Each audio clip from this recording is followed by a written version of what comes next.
onako olwaleero katugendeko mu domestic policy nga revolution we yaguddewo stage ey'okubiri tugenda kukola nga foreign policy ne domestic policy okitegera kisobole okutuyamba n'okutugayidinga kubanga waliwo ensobi gye tukola nga bannayuganda sinza amanye ennyo era nzikirizibwa okukyalenjingibwa oba okusomesebwa n'entegeezebwa naye bannayuganda waliwo ekintu olwomulooza tetwevuzeemu nnyo speedi just nze mbuuza bubuuza sinza ategeere nnyo naye just mbuuzabuuza tetwevuze nnyo speedi munnayuganda njagala tutegeere revolution eno kubanga nabagamba we are not going to jump a step in a revolution teri stage gye tusobola kubuuka mu revolution ne wobeera ofa yensonga lwaki twali mu stage 1 nabagamba mulinde paka revolution ng'eguddewo stage 2 muno temuba kwekalakaasa mu stage 1 era nakugamba nti otegeera otya nti revolution eguddewo stage endala kwe kulaba ebintu bye mwakola ebyabaviirako kutandika revolution nga bizzeemu okwekola kati tuzzeemu okuregistaringa bupya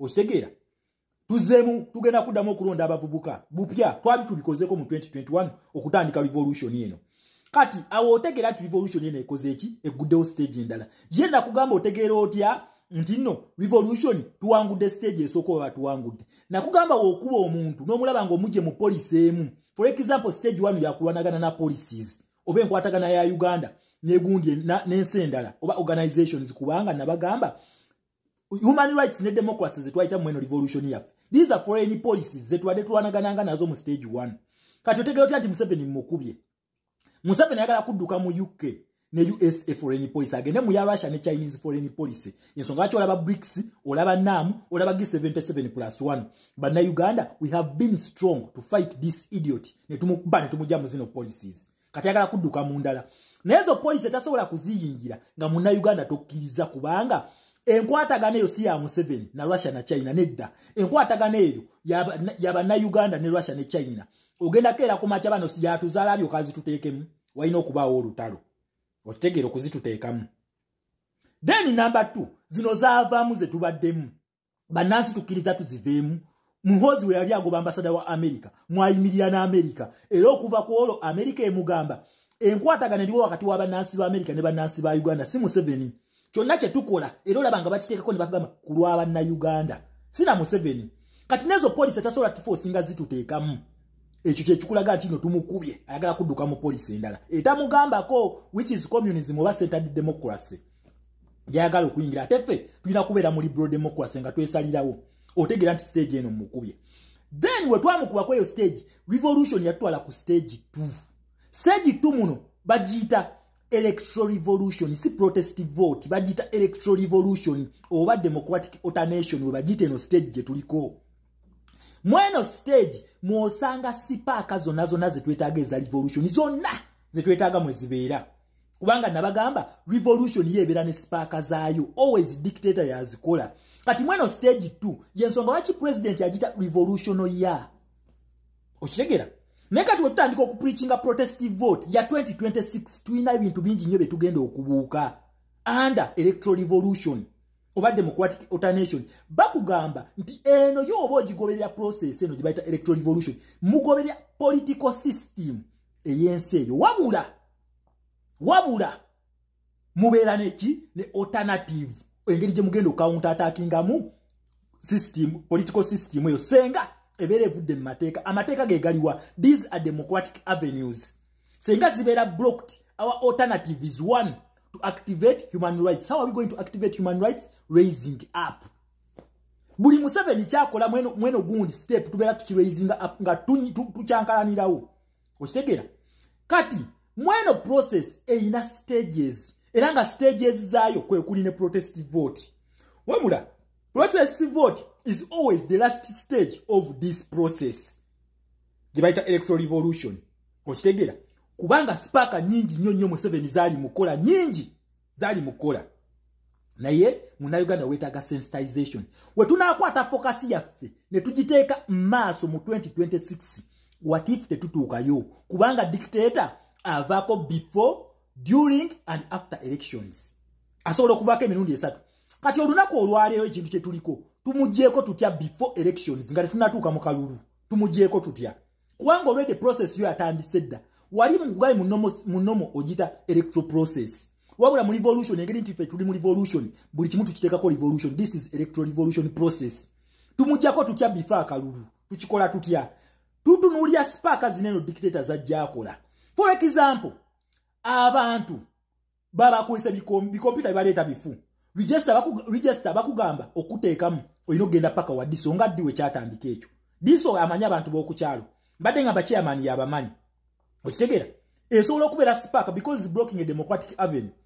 Kati gokakasa otya nti kati waneno toligestalinze baana akaluka n'abeera kati ya free and fair kubanga oledi tukimanyi nti no tuli mu abnormal system gye tulimu.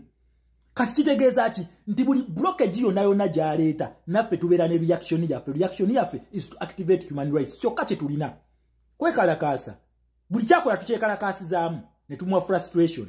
Okitegeera wabula nabagamba mu revolution tebalagira muntu. Nze ensonga lwaki njiraba naye olwedde n'ensirika kubanga revolution yeyeretera yekugamba nti kati wano eno ye spark.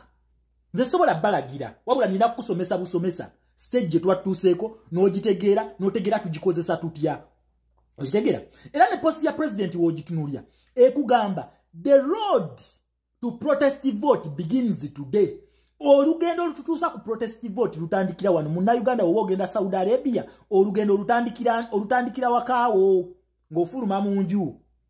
Okitegeera olugendo olutandikira kasito osibula n'okwata bikeesi byo n'obiteeka mu mmotoka olugendo lwe lutandikira ne bagamba ali mu lugendo lwo lumutwale Saudi Arabia. Abula batonatuuka Saudi Arabia so tosobola kutandika kwogera be Saudi Arabia nga tonatuukayo.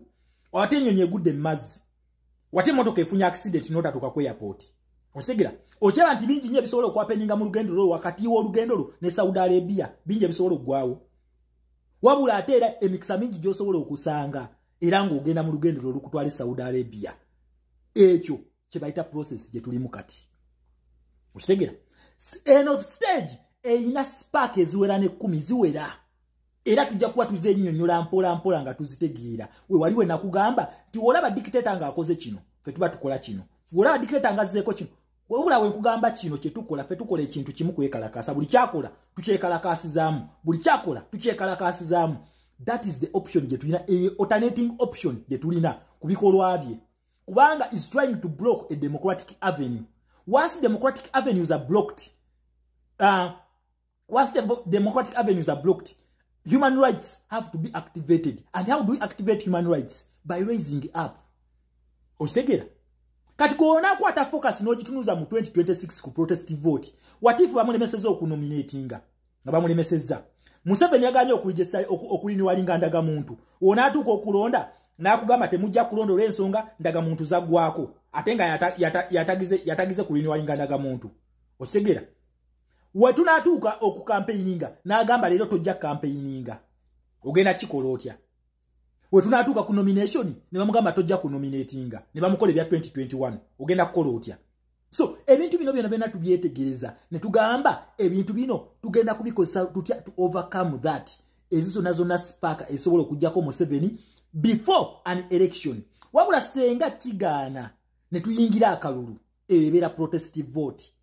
Tulina okumukuba protestive vote eri ennene naye ng'ate waliwo ne zino entono protestive vote eziriwo. For example tugenda kwesa ekintu kye bayita sweeping protestive vote. Nja kudda mungi basomese sweeping protestive vote kye tugenda okukozesa kwera kati tugenda mu kalulu k'abavubuka naye akulaga taregisteringa bavubuka. Kakati tunamwera tutya nga bavubuka bafaganye baregisteringa awo tusobola okwekalakaasizaawo. Naye nakugambye mu revolution tebagitegeerera ye tutegeerera. Ffe tulina kupika bupisi bantu genda kweregisteringa bagende baregisteringe. Okitegeera ffe kye tulina okupika era bwe banaatuukayo nga tebaregisteringa bajja kwekyawa bagambe kati mubijjeewo wano kufa apaagana nammwe kati tulwane lwaki temuregisteringa abantu. Okitegeera we tunaatuuka mu kalulu k'abavubuka nako bakacyankalanya nnyo nga bagala kuyisawo ba NRM. Tusobola okuteekawo embeera ne tumugamba kaakati kano oba okacyankalanya kali kanaabeera feya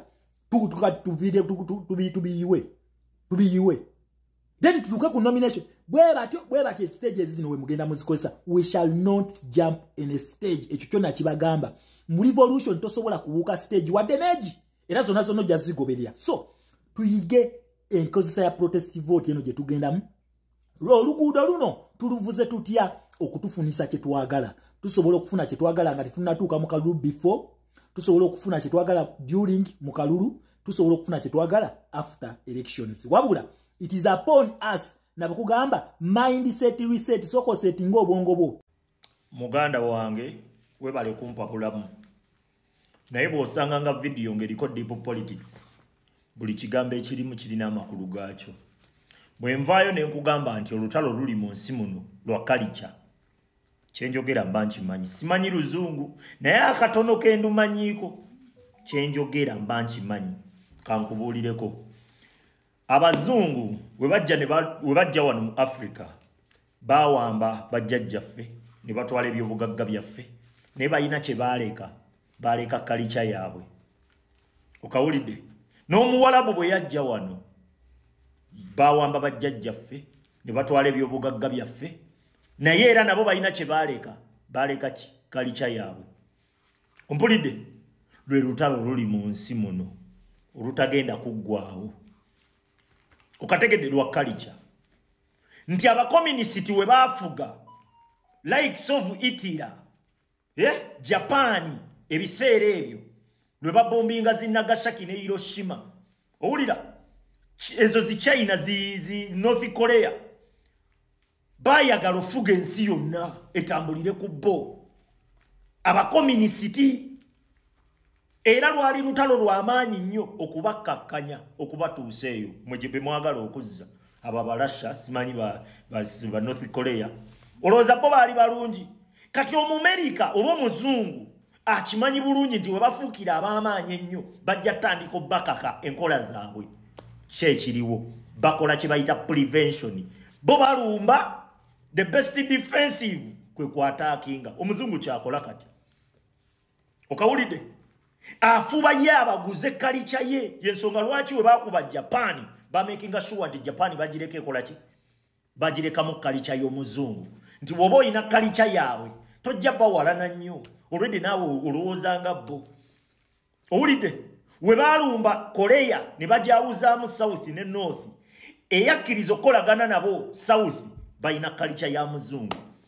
Okategedde onfuna kati omuwalabu naye ayina kalicha ye nti Justin Kesi n'afuuka ow'amaanyi nga ye super power ayinza okwagala ensi yonna egoberera eshaliya law. Si balungi tebakulimba bonna babi. Ompuliriza kati ffe tetulina identity tetulina kalicha fe abaddugavu tugoberera bugobereze. Senga Omuchina ye yawamba mu Africa senga saawa zino Africa bakkiririza mu Buddha mu nzikiriza ya Muchina. Okategedde olutalo luliwo ku nsi kuno olw'amaanyi lwa kalicha.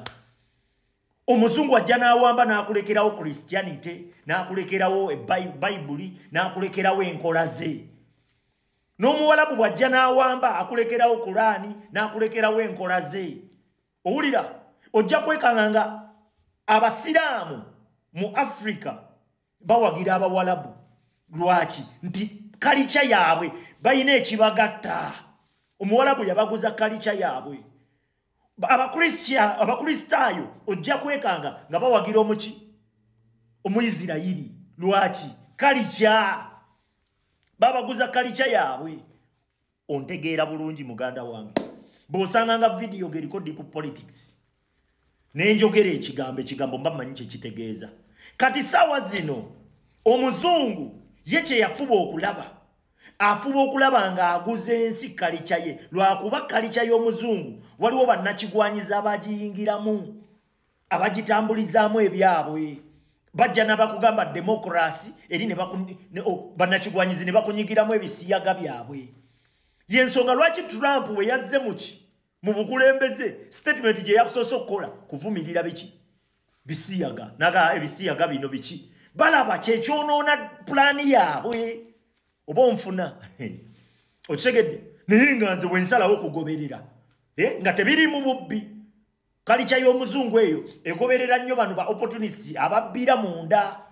Naye senga teri bwetyo yalibadde nnungi nnyo mwanattu ng'ensi eri mu demokrasi byalibadde birungi nnyo naye ate bo munda mu bo mulimu kawuukuumi munda mu nkola eyo bwe buzibu bwokka obuliwo. Okitegedde yensonga lwaki bano saawa zino bagezaako kuddamu kukola ki kukizimba buto kubanga kyekibadde kyonoona ekintu kyabwe. Okitegedde kati bakulimba nti Abachina balungi mbu aba North Korea balungi bonna babi n'Omuzungu naye mubi. Okitegedde onfunye kati mmanyi kye kitegeeza nti olutalo olugenda mu maaso mu nsi muno kalica